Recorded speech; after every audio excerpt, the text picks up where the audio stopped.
Man, I can't believe that there's yet something else that I missed from this trailer, but honestly, I have a pretty good excuse. As you can tell,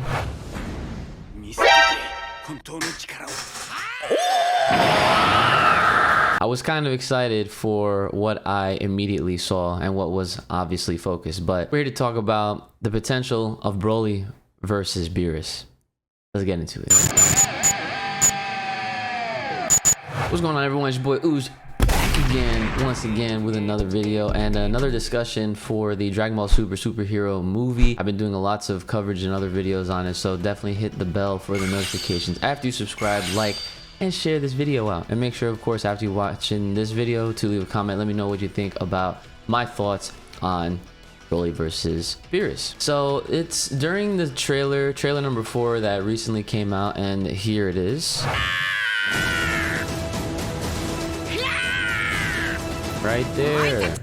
Okay, so from this little like 2 seconds worth of footage out of this entire trailer, because clearly it is focused more towards Piccolo, Gohan, Pan, and the actual plot of the film, it seems like there's going to be some sort of confrontation or an actual fight, a face-off between Broly and Beerus. Now, obviously, I'm sure that some of y'all that know me and my love for the character, people were actually surprised that I missed out on that. As a matter of fact, in my Discord, so if you haven't joined my Discord, there's a link in the description so you can get on the conversations as well. I do sometimes show some early stuff that before I upload it here, but either way, it mentioned like, yo, Uchi, I'm surprised you missed out on that, because like I guess some people have already talked about this, and yeah, I'm of course late to the party yet again, but you know, I'm here nonetheless, so let's talk about it now. So it does seem like Broly is going to be facing off against Beerus, and we can kind of tell just by Whis' activity going on. It looks like Whis is literally about to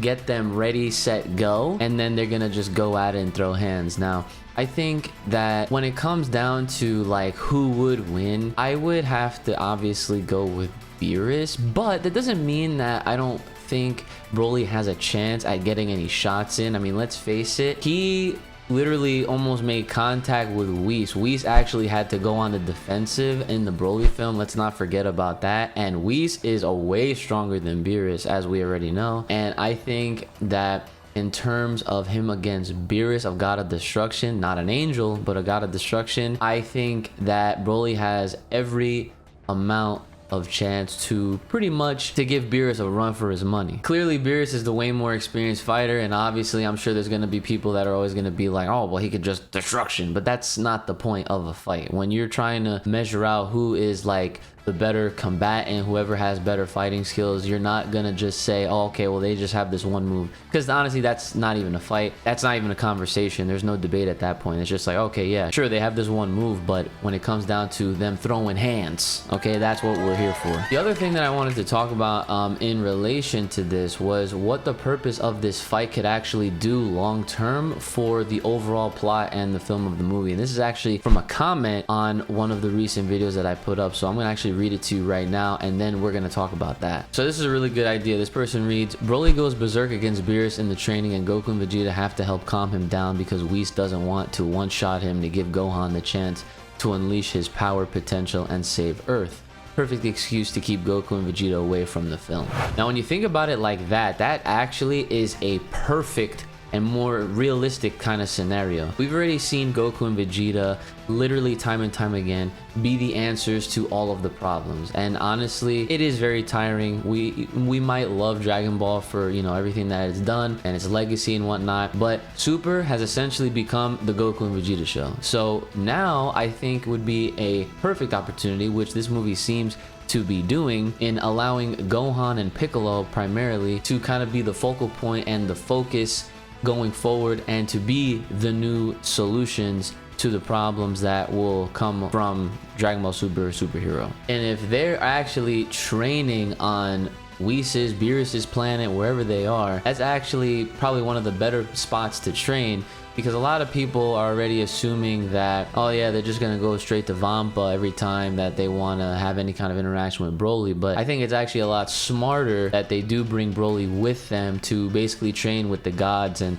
to help him actually maintain and control his anger and his strength, so that way he can take his basically limitless potential and control it by training with Beerus and Whis, just like how Goku and Vegeta are. I think that scenario is actually perfect, and now it's at the point where I'm personally feeling like that's actually what might end up happening. So we may get a little bit more Broly action than we realized, because at first, I'm not gonna lie, I was one of the folks that literally went on to say that I'm pretty sure Goku and Broly are just gonna be seen training for a little bit, and that might be the most of it, and then it's just gonna really just go back on Earth, and everything that's going on with the Red Ribbon Army and all that, that's where everything's going to be happening. I think that Broly trying to train with Beerus, he gets a few hits in, and then Beerus tries to one-up him, obviously, because I have pretty good faith in Broly to get a couple shots in on Beerus to the point where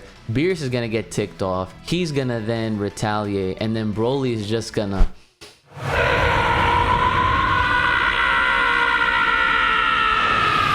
oh yeah, hey, oh yeah, I can't wait for that. And then once that happens, that's obviously when Goku and Vegeta are there to essentially, you know, keep things afloat. And because of their distraction with trying to keep Broly at bay, this obviously gives the opportunity to Piccolo and Gohan back home to actually be the ones to solve the issues of all the androids and whatnot. And I think, again, that is the best course of action, because it would be really dumb and super uneventful and uninspiring if, with all this promotion on showing Gohan and Piccolo to be like the main characters of this film, for it to just end up being put in the hands of Goku and Vegeta, or just ultimately Goku.